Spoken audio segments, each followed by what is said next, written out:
இப்போ இந்த ஒரு ஒர்க்கிங் ப்ரொஃபஷனில் நான் டேட் பண்ணவே மாட்டேன் அப்படின்னா எந்த ஒர்க்கிங் ப்ரொஃபஷன்? செலிபிரிட்டிஸ். ஏன்? அனுபவம். இந்த ரீசனுக்கெல்லாம் பிரேக்கப் ஆகுது, இதுக்கெல்லாமடா பிரேக்கப் பண்ணுவீங்க அப்படின்னு இருக்கும்ல, என்னென்ன ரீசன்? நான் இப்போ பார்க்குற ஜென்சிஸ் வந்துட்டு எப்படின்னா லைக் டைம் ஸ்பெண்ட் பண்ண மாட்டேங்கிற, அந்த சிம்பிள் விஷயம் லைக் கால் பண்ண மாட்டேங்கிற, ஆன் டைம் டெக்ஸ்ட் பண்ண மாட்டேங்கிற, ரிப்ளை பண்ண மாட்டேங்கிற, என் ஃபோட்டோக்கு லைக் பண்ண மாட்டேங்கிற, இந்த மாதிரி these point of I mean they have lot of terms. இப்போ வந்து பேர் மினிமம்னு சொல்கிறாங்க.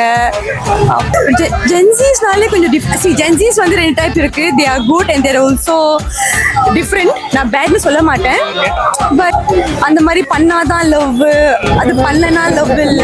எது பண்ணாதான் லவ்? நான் 90s ரொம்ப கஷ்டம் யோசிக்கிறதுக்கு. ஓகே, டிஃபரெண்ட் இருக்கும்ல 90s லவ்க்கும் ஜென்சி லவ்க்கும். இப்போ நாங்க 90s வந்து we see based on understanding, effort and all that. இப்போ ஜென்சிஸ் வந்து I feel ட்ரூ லவ் எது? என்ன ட்ரூ லவ்? அதாங்க இப்போ ட்ரூ லவ் வந்து எல்லாருக்கும் டிஃப்ரெண்ட் ஒப்பீனியன்ஸ்னு ஒன்று இருக்கு. இப்போ நான் ஒன்று சொல்றேன், மற்றவங்க வந்துட்டு இல்லை இதான் ட்ரூ லவ்னு கேட்குறாங்க. எனக்கு ட்ரூ லவ் என்னன்னா வந்துட்டு to be there with a person, லாயலாக இருக்கணும், ட்ரஸ்ட்வர்தியாக இருக்கணும், பொய் சொல்லக்கூடாது.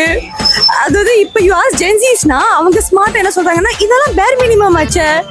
ஆனால் நாங்கள் 90s என்ன சொல்கிறோம், வேறு வழியில் இதுதான் நாங்கள் எதிர்பார்க்கணும்னு சொல்கிறோம். ஸோ சில ஜென்சிஸ் ரொம்ப ஸ்மார்ட்டாகவும் இருக்காங்க.